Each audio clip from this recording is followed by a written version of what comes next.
Gran Turismo, one of the most revolutionary and outright innovative franchises in the interactive entertainment industry. With global sales climbing north of 80 million units, this single series is by far the highest selling video game exclusive to PlayStation. Its true-to-life game mechanics and razor-sharp detail has elevated the industry standard to new heights like never before. And with 13 installments over a 20-year lifespan, many auto enthusiasts, including myself, can attribute much of the passion for motorsport to this single game. And with the launch of the 7th main title, GT7 promises to continue to raise the bar, fight the competition from Xbox's Forza series, and continue to host a globally recognized racing series to turn gamers into real racers. This is Gran Turismo, Beyond Simulation. I know you're gonna dig this.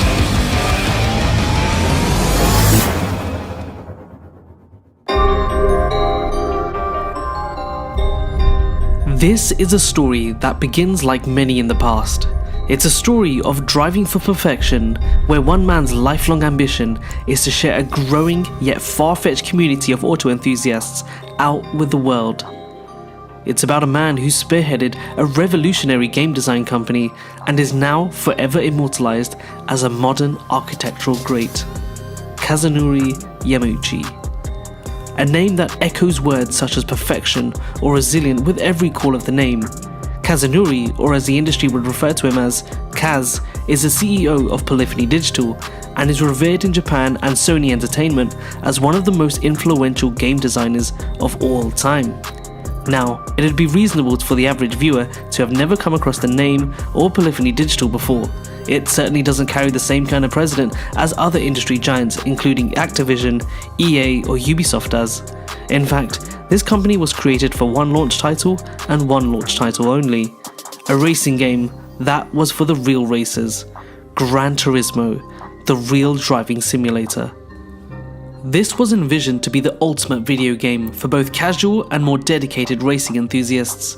It was designed to bring the harshness of motorsport to the palms of the player, and to achieve this, Kazunori needed to make the player feel at one with the car. You see, up until the release of the very first installment of Gran Turismo in December of '97, gamers could only experience wildly fast sports cars or wacky races in the form of Mario Karts, and next to nothing in between. There was no true dedicated racing game for circuit racing. Kazunori wanted gamers to pick up a copy of the video game and feel comfortable with the extensive game mechanics. So right from the very beginning, the Japanese-based developers set out a goal to bring the everyday cars into the game itself. Kazunori believed that everyone had the driving spirit, and this was the best way to extract it. The series would very quickly go on to making games that exceeded 1,000 in-game drivable cars, and also feature circuits from all over the world, and this was all packaged in a way that rivals weren't able to do. You see, very often in business, there is a trade-off between volume and quality, not about how many people's lives you change, but how well you change them. Well, at Polyphony Digital, the same principles applied. At first, the series focused on bringing a new dynamic lighting design which would send shockwaves throughout the industry, and this would quickly help establish the rhythm that the Japanese company would look to go about their business, and to do it with passion.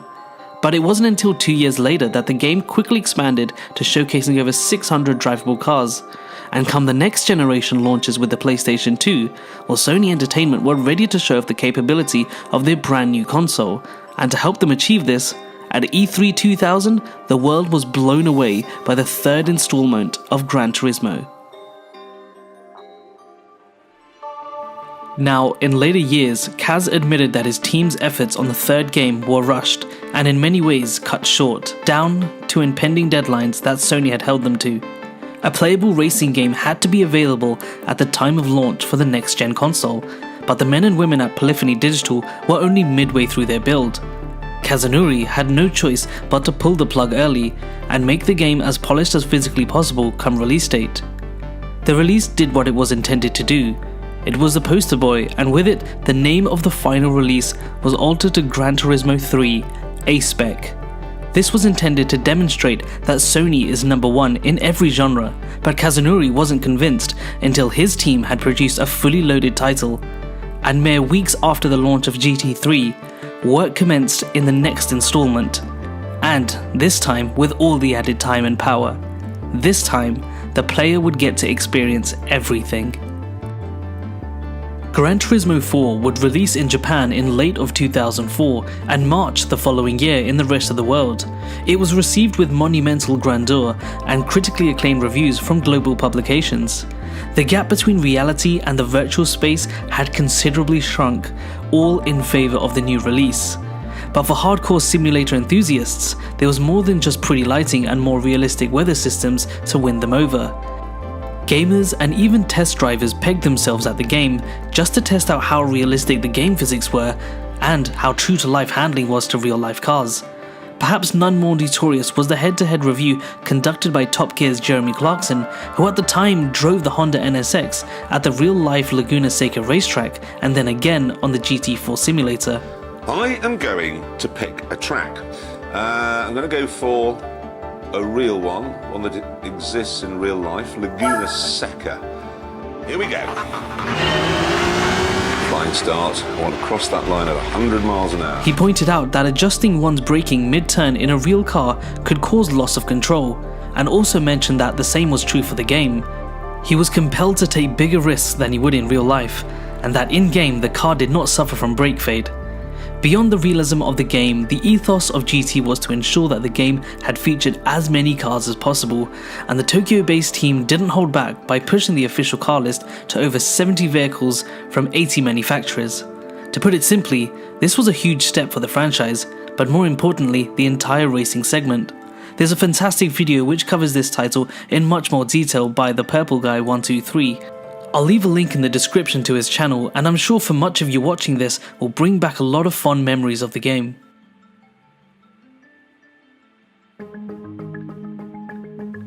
By this point, I feel that the rhythm has been set out by the Japanese firm's productions.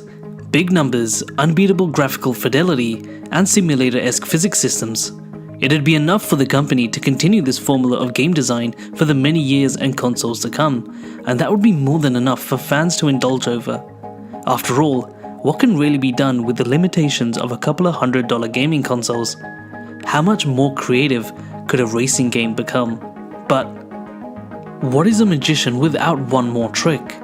One more titanic goal for a game that is yet to be replicated in the entire racing segment. For years, Kaz had wanted to share his love for motorsport with others. He knew that this was a money talk sport, and now that he had grown a global audience, well, the time was right to reveal his top trumping card. On the eve of a cold winter night in 2007, Polyphony Digital and Nissan's Darren Cox had designed a whole new way to game. They had created one of the most industry-disruptive concepts around, and something that probably won't be replicated to the fullest for a very long time. Enter GT Academy. GT Academy was to be the ultimate opportunity to graduate players of Gran Turismo into the real world of racing. Yes, racing.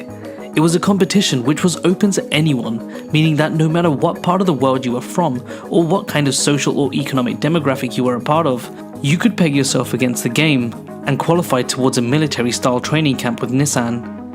Here the drivers would battle it out, adopting a fast-track approach to motorsport, and then a panel-style judging system would go on to select one driver and give them a fully funded season with Nissan's driver development program, as well as an entry into an international racing series against seasoned professionals. Yes, you heard that correctly. A complete novice of motorsport would in the space of 9 months go from a gaming chair to starting a professional race. Nothing like this had ever been tried before in any sport. It was such an intriguing competition that the whole event became a reality TV show with millions of global viewers over all seasons, and at the heart of it all was a video game simulator. Pure marketing genius. Winners of the Academy went on to represent Nissan's racing division Nismo, as well as transition over to single-seater racing. I personally remember watching the success of the very first GT Academy winner, and watch his pursuit to motorsport glory. Lucas Ordonis was the average gamer and embodied all of the qualities that has envisioned in a racing driver. But more importantly, he was testament that Gran Turismo truly worked. It really was the platform for passionate gamers to live out the simulation.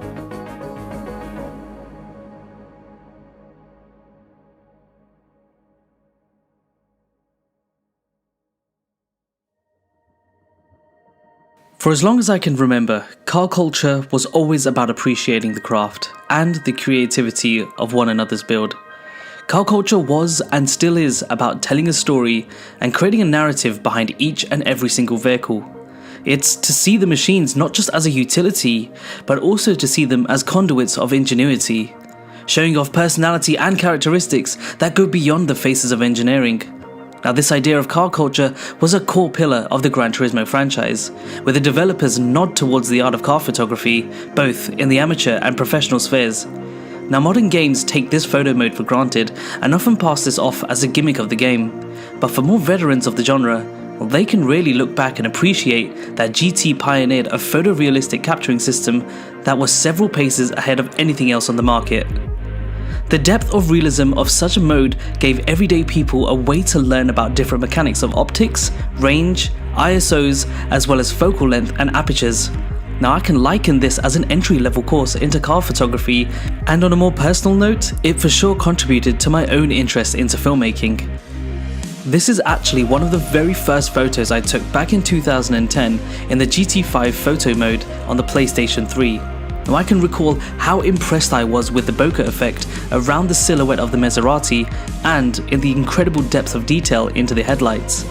I can remember instantly downloading it onto the hard drive of the console and then transferring it over to my laptop. This photo, along with many others, was shared along with my friends who also shared a passion for motorsport. And, well, like many other races of Gran Turismo, it sparked our newfound interest into the car racing scene. The immersiveness of these modes allowed any car to be placed anywhere at any time of the day. It was above anything, just amazing. In the many years since I took that very first photo of the red Maserati, I've come across tons of Facebook groups that focus just on showing off the craziest car collections in some of the most peculiar locations, and they were all captured on this one series.